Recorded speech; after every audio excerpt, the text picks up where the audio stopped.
अस्सलाम वालेकुम। उम्मीद है आप सब खैर आफियत से होंगे। तो आइए आज की आयतें शुरू करते हैं। बिस्मिल्लाहिर्रहमानिर्रहीम। फअम्मल्लज़ीना कफ़रू फ़अुअज़्ज़िबुहुम अज़ाबन शदीदन फ़िद्दुनिया वल आखिरह वमा लहुम मिन नासिरीन। शुरू अल्लाह के नाम से जो बड़ा मेहरबान निहायत रहम करने वाला है। तो वो लोग जो कुफर की रविश इख्तियार करेंगे मैं इन्हें अजाब दूंगा, बहुत सख्त अजाब, दुनिया में भी और आखिरत में भी, और नहीं होंगे इनके लिए कोई मददगार। वअम्मल्लज़ीना आमनू वअमिलुस्सालिहाति फयुवफ़्फ़ीहुम वअजूरहुम वल्लाहु ला युहिब्बुज़्ज़ालिमीन। और जो ईमान लाएंगे और नेक अमल करेंगे तो वो इनको इनका पूरा अजर देगा, और अल्लाह जालिमों को पसंद नहीं करता। ज़ालिका नत्लुहु अलैका मिनल आयाति वज़्ज़िक्रिल हकीम। ये हम आपको पढ़कर सुना रहे हैं आयत आलिया और फिर हिकमत याद दहानी में से। इन्ना मसल ईसा इंदल्लाहि कमसली आदम खलक़हु मिन तुराबिन सुम्मा क़ाल लहु कुन फयकून। बेशक ईसा की मिसाल अल्लाह के नज़दीक आदम अलैहिस्सलाम की सी है। इसको मिट्टी से बनाया, फिर कहा हो जाओ तो वो हो गया। कुरान मजीद की याद इन लोगों के हक में दलील है जो हज़रत आदम अलैहिस्सलाम की खसूसी तख्लीक के कायल है। इनके नज़दीक हज़रत आदम अलैहिस्सलाम का चुनाव इत्तका के नतीजे में किसी नूह के वजूद में आने के बाद इसके एक फर्द की हैसियत से नहीं हुआ, बल्कि बराह रास्त मिट्टी से तख्लीक किए गए। तख्लीक आदम अलैहिस्सलाम के संबंध में ये दोनों नज़रिए मिलते हैं और दोनों के बारे में दलाइल भी मौजूद हैं। अभी ये कोई तय शुदा हक़ाइक़ नहीं है।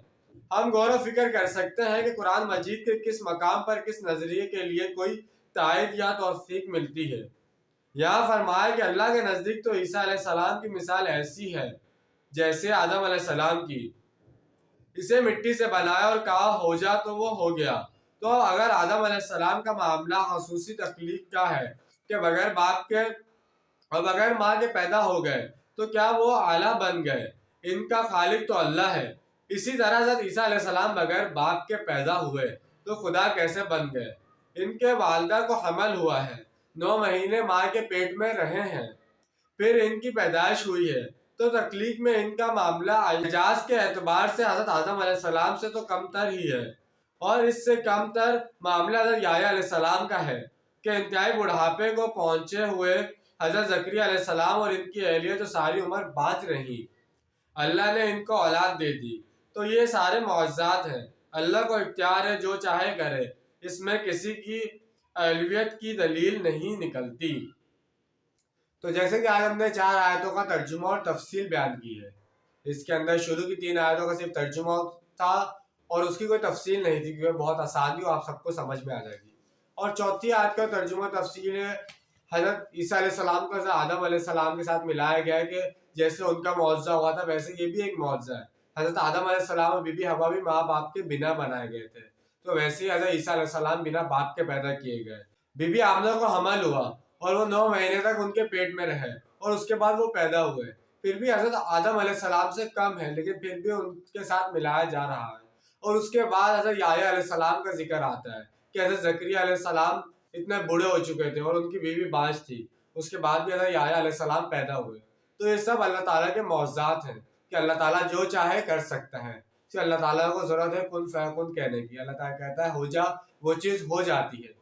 तो इंशाअल्लाह आज की वीडियो आपको पसंद आई होगी। मिलते हैं अगली वीडियो में। अपना ढेर सारा ख्याल रखिएगा। जब तक के लिए अल्लाह हाफिज़। फ़ी अमान अल्लाह।